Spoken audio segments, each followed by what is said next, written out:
Yan, hello everyone. It's me Ate Jackie. Welcome sa Life is Real. Napakainit. So, 4 o'clock in the afternoon, kailangan natin maglarga. Yan. Napakakita nyo yung sun. Napakainit, matirik na matirik. Okay, so binabati ko lang po yung mga lahat ng mga nag-graduate. Diba? Nag-graduate na mga estudyante. Siyempre, proud ang inyong mga magulang. Proud ang inyong family. At napaka-blessed kasi nakatapos kayo, 'di ba? And go on again sa next level up ng inyong pag-aaral. Continue to pray lang, continue to go on.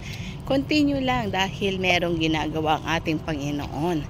At syempre, ang future ay nasa inyong mga kamay. Kaya go on and keep on praying and keep on trusting God. So muli, happy graduation sa bawat isa, sa lahat ng mga nag-graduate. At God bless you mga parents na talagang saludo sa mga ginawa nyo sa inyong mga anak.